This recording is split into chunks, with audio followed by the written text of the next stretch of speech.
You see, I have for because of Ayurvedic reasons, I have had cow's urine every day. I drank, so this was okay. Like एक मौलवी है, उन्होंने फतवा दिया कि ये हर चीज में गौमूत्र डाल देते हैं और मुसलमानों के लिए गौमूत्र हराम है। मुसलमानों के लिए भी उनके मजहब में लिखा हुआ है कि गोमूत्र एक औषधि है, कुरान में लिखा हुआ है। सही है, बुखारी सही मुस्लिम की हदीस है। कबीला उरनियीन के कुछ लोग आए थे, वो असल में थे मुनाफिक, और वो सहाबा को धोखे से ले गए, उन्होंने ले जाके कत्ल कर दिया। तो जब वो मदीना आए थे तो उनके पेट में दर्द था, तकलीफ़ थी, पेट फूलने लगे थे उनके। आप सल्लल्लाहु अलैहि वसल्लम ने हुक्म दिया, इशरबू मिन अलबानिहा व अबवालिहा, इनको ऊँटों का दूध पिलाओ और पेशाब, बौल की जमा अबवाल आती है। तो इस हदीस की बेस पे बाज़ फ़ुक़हा इसके कायल हैं कि ऊँट का पेशाब हलाल है और बीमारी में पिया भी जा सकता है। लेकिन इमाम अबू हनीफ़ा और बाज़ दूसरे फ़ुक़हा इस तरफ गए हैं कि ऊँट का पेशाब भी इसी तरह हराम है जैसे दूसरे जानवरों का पेशाब हराम, और बिल्कुल इसी तरह नापाक है जैसे दूसरे जानवरों का पेशाब नापाक है। और इसके दलाइल भी बहुत वाज़े हैं कि नबी सल्लल्लाहु अलैहि वसल्लम ने हुक्म दिया, इस्तंज़िहू मिनल बौल फ़इन्न आम्मत अज़ाबिल क़ब्र मिन्हु। आप सल्लल्लाहु अलैहि वसल्लम ने फरमाया पेशाब से बचो, यानी छींटों से भी बचने का हुक्म दिया, और फरमाया कि अक्सर अज़ाब क़ब्र पेशाब की वजह से होता है। तो इसमें आपने फ़र्क नहीं किया कि किसका पेशाब, हर किस्म का पेशाब इसमें दाखिल है। दूसरी बात यह कि इस हदीस से अगर ये साबित होता कि पेशाब ऊँट का इस्लाम में हलाल है या पिया भी जा सकता है, तो सहाबा ने किसी ने तो इस हदीस पर अमल किया होता। हम देखते हैं कि इसके बाद भी हमें कोई ऐसी हदीस नहीं मिलती जिसमें ऊँट का पेशाब पीने का कोई जिक्र हो, और किसी सहाबी का कोई एक वाक़या भी हमें ऐसा नहीं मिलता। हालांकि पेट की बीमारियाँ तो थी उस दौर में भी और बाद में भी हुई हैं, किसी ने भी नहीं पिया। तो इमाम हनीफ़ा और बाज़ फ़ुक़हा के नज़दीक इस हदीस का ये एक जुज़वी वाक़या है, ये कोई कायदा कुल्लिया नहीं है कि आप सल्लल्लाहु अलैहि वसल्लम को बज़रिया वही इल्म हो गया था कि इन लोगों की बीमारी का इलाज ऊँट के पेशाब के अलावा किसी दूसरी चीज़ में नहीं है। तो ज़ाहिर है जब कोई शख्स मर रहा हो और उसे पता हो कि मेरा इलाज इसके अलावा किसी और चीज़ में नहीं है, तो जान बचाने के लिए नापाक चीज़ भी खाई जा सकती है, हराम चीज़ भी खाई जा सकती है। इस पर उम्मत का तकरीबन इत्तिफ़ाक़ है। तो नापाक होने के बावजूद चूँकि उनकी बीमारी का इलाज ऊँट के पेशाब के अलावा किसी और चीज़ में नहीं था, और ये बात आप सल्लल्लाहु अलैहि वसल्लम को बज़रिया वही पता चली होगी, वही का दरवाज़ा खुला हुआ था, अब वही का दरवाज़ा बंद है। तो अब अगर कोई डॉक्टर किसी को कहता है कि आपकी बीमारी का इलाज पेशाब, ऊँट के पेशाब के अलावा किसी भी चीज़ में नहीं है, तो उसके लिए हलाल है। बल्कि अगर कोई मेडिकल साइंस ये कहती है कि आपके बीमारी का इलाज गाय के पेशाब या फ़लाँ जानवर के निजासत के अलावा किसी भी चीज़ में नहीं है, तो ये भी जायज़ है, क्योंकि जान बचाना फ़र्ज़ है। लेकिन मेडिकल साइंस फ़िलहाल ऐसा कहती नहीं है। तो इसलिए जब तक कोई डॉक्टर रिकमेंड ना करे आपको और यकीन ना हो कि इसका इलाज इसके अलावा किसी और चीज़ में नहीं है, तो आप उस वक्त तक पेशाब नहीं पी सकते, क्योंकि नजस है, हराम है। और हलाल चीज़ों से हमें पहले हुक्म है कि हम दवा करें। हलाल चीज़ों में अगर कोई चीज़ ऐसी है ही नहीं जिसमें आपकी बीमारी का इलाज है, फिर मजबूरी में आप जान बचाने के लिए मुर्दार भी खा सकते हैं, तो ये भी कर सकते हैं। तो राज कौल हमारी राय में यही है, और बाज़ अरब उलमा ने भी इसी का, इमाम हनीफ़ा के कौल पे इस मामले में फ़तवा दिया है। इस पर इंटरनेट पर उन अरब उलमा की भी तहकीक है कि जो है ना ये पेशाब, क्योंकि ये हदीस अगर कायदा कुल्लिया होती तो सहाबा इस पर ज़रूर अमल करते, तो कायदा कुल्लिया नहीं है और ये एक जुज़वी वाक़या है, और अल्लाह के नबी को इल्म हो गया होगा। बाकी पेशाब के बारे में जो वईदें हैं वो शदीद हैं, उनमें हर किस्म का पेशाब शामिल है। और आप सल्लल्लाहु अलैहि वसल्लम के बाद सहाबा किराम ने भी कभी ऊँट के पेशाब को पाक नहीं समझा। हमें कोई एक सहाबी भी नहीं मिलता जिन्होंने ये कहा हो कि ऊँट का पेशाब आप पी सकते हैं, आपके लिए जायज़ है। तो इसलिए ऊँट का पेशाब भी उसी तरह नापाक है जैसे दूसरे जानवरों का पेशाब नापाक है, बकरी का और दुम्बे वगैरह का। आस्क मुफ्ती तारिक मसूद।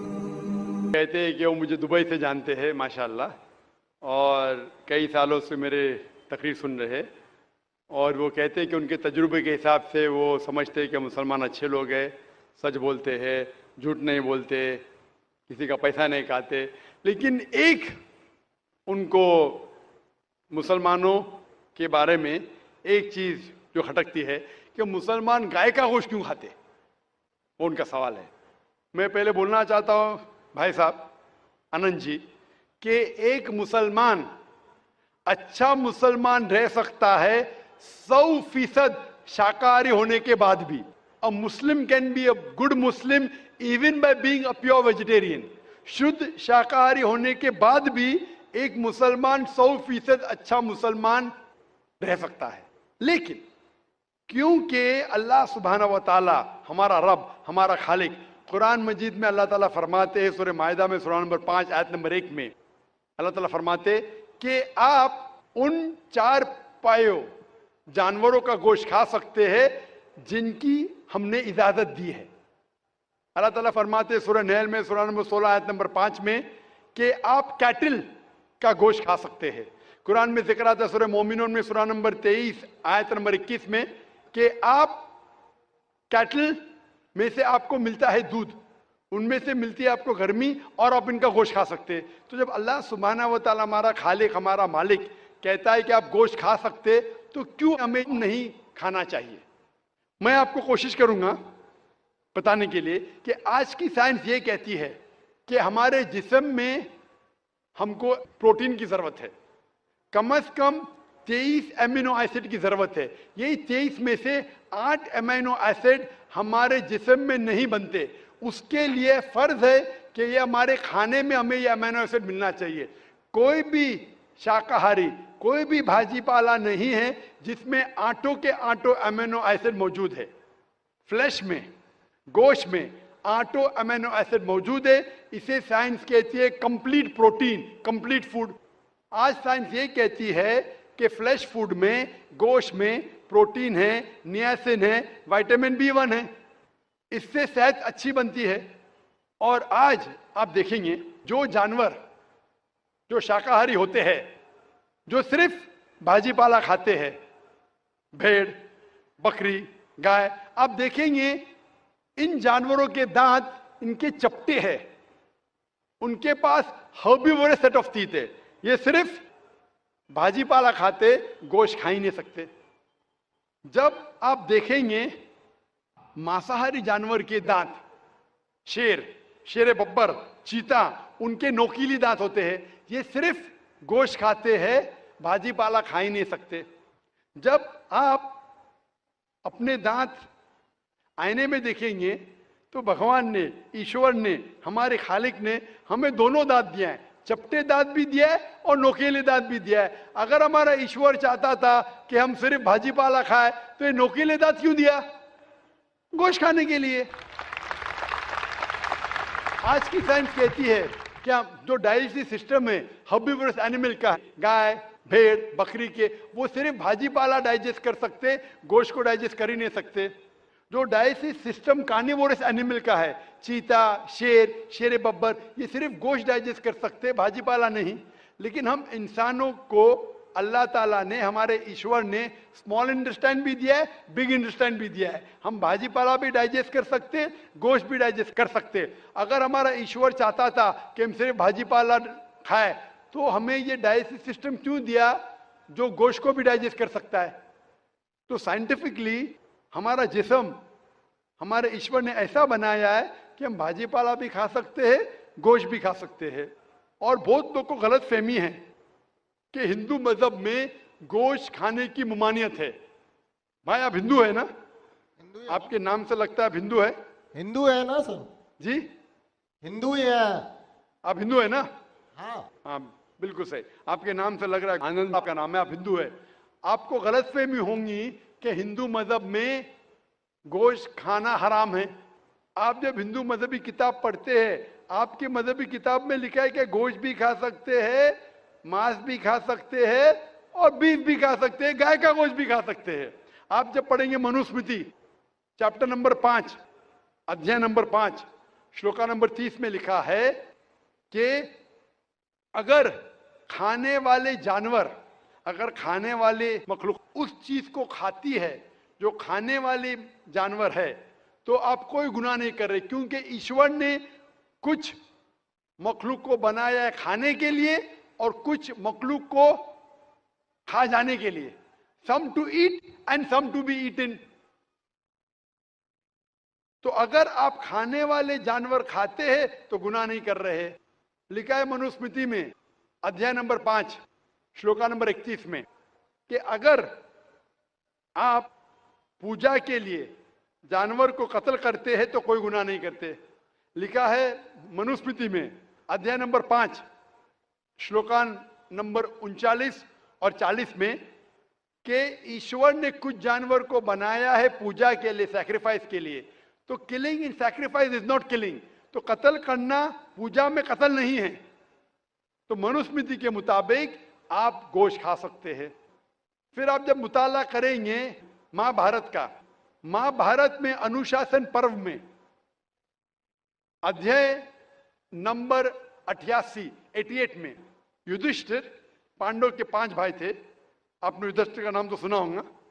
युधिष्ठिर जो पांडव के 5 भाई थे, युधिष्ठिर पांडव में सबसे बड़ा भाई था। वो पूछता है भीष्म से कि हम यज्ञ में, पूजा में क्या खाना दे ताकि हमारे परदादा खुश होंगे।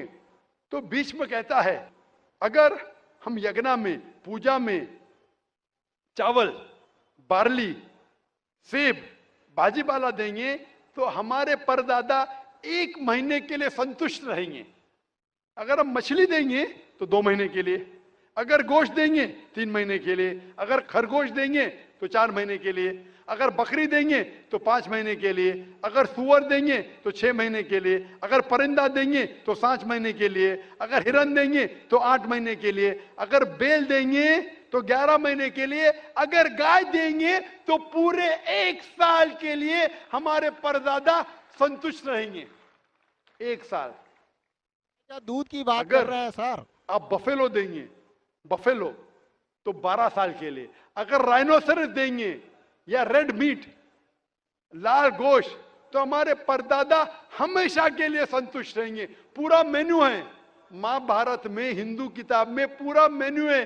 क्या चाहते हैं? भाजीपाला, मछली, गोश्त, खरगोश, हिरन, बीफ, बड़े का छोटे का सब है। आप अगर वेद पढ़ेंगे, वेद में भी लिखा है कि संत और साधु गोश्त खाते थे, गाय का गोश्त भी खाते थे। फिर आप क्यों कहते हैं कि गोश्त खाना हराम है? क्योंकि बहुत से हिंदू लोग बाकी मज़ाहिब से प्रसन्न हुए। मजहब से प्रसन्न होने के बाद कुछ मजहब मानते अहिंसा में, और वो समझते हैं कि जानवर को कत्ल करना गुनाह है। क्यों? क्योंकि जानवर में जान है, बाजीपाला में जान नहीं है, पेड़ पौधों में जान नहीं, इसलिए बाजीपाला खाना गलत नहीं है, लेकिन जानवर खाना गलत है। आज साइंस तरक्की कर चुका है और हम जानते हैं कि पेड़ पौधों में भी जान है, तो उनकी लॉजिक जरा बदल गई। हाँ जाकिर भाई, हम जानते हैं पेड़ पौधों में जान है, लेकिन पेड़ पौधे, उनको दर्द का एहसास नहीं है, उन्हें दर्द नहीं होता। पेड़ पौधों को दर्द नहीं होता है और जानवर को दर्द होता है, इसीलिए जानवर खाना बड़ा गुनाह है, पेड़ पौधे खाना कम गुनाह है। आज साइंस फिर से तरक्की कर चुका है। तरक्की करने के बाद आज साइंस ये कहती है कि पेड़ पौधों को भी दर्द होता है, लेकिन उनकी दर्द की आवाज आपको सुनाई नहीं देती। हम इंसान सिर्फ 20 साइकिल्स और 20,000 साइकिल्स के दरमियान फ्रीक्वेंसी में सुन सकते, इसके नीचे, इसके ऊपर नहीं सुन सकते। वो चीखते हैं लेकिन हमें उनकी आवाज सुनाई नहीं देती। तो एक शख्स ने मुझसे सबसे ज्यादा बहस किया और कहा कि जाकिर भाई, मैं मानता हूं कि पेड़ पौधों में जान है, पेड़ पौधे को दर्द होता है, लेकिन पेड़ पौधों में सिर्फ 2 या 3 सेंसेस है, जानवरों में 5 सेंसेस है, इसलिए जानवर का कत्ल करना बड़ा गुनाह है।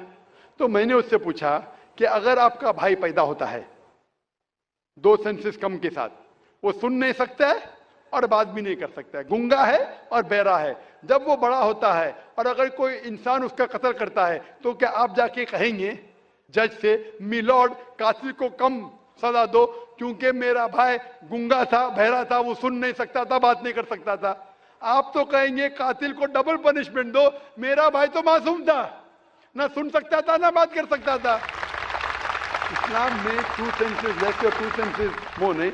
इस्लाम में अल्लाह ताला फरमाते सूरह बकरा में सूरह नंबर 2 आयत नंबर 168 में, 168 में, eat of the good things which Allah has provided you, जो अच्छी चीज आपको आपके अल्लाह ने दिए उसको आप खा सकते हैं।